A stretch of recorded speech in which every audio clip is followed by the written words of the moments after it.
Почитателите на музикалното изкуство в Банско изпълниха залата в читалището Краен предел.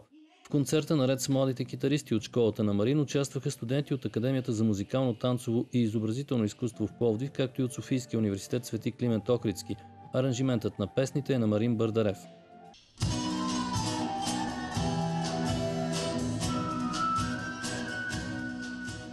Общо дето гледаме да има всякакъв стил музика, и фолклор, и поп, и нали, рок свират също, Deep Purple, нали, Smoke on the Water, примерно. Така да има всякакъв стил, да не се ограничаваме, примерно, свилиме само рок или само фолклор, нали, да има разнообразие в нашето изпълнение. И то мисля, че това го прави точно интересен самия концерт, защото нали, като дойдат повече хора, нали, един харесва едно, друг харесва друго и така е хубаво да се чува всички стилове музика.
Първоначално Марин Бърдарев започнал да работи с 3 деца. Вече са над 18.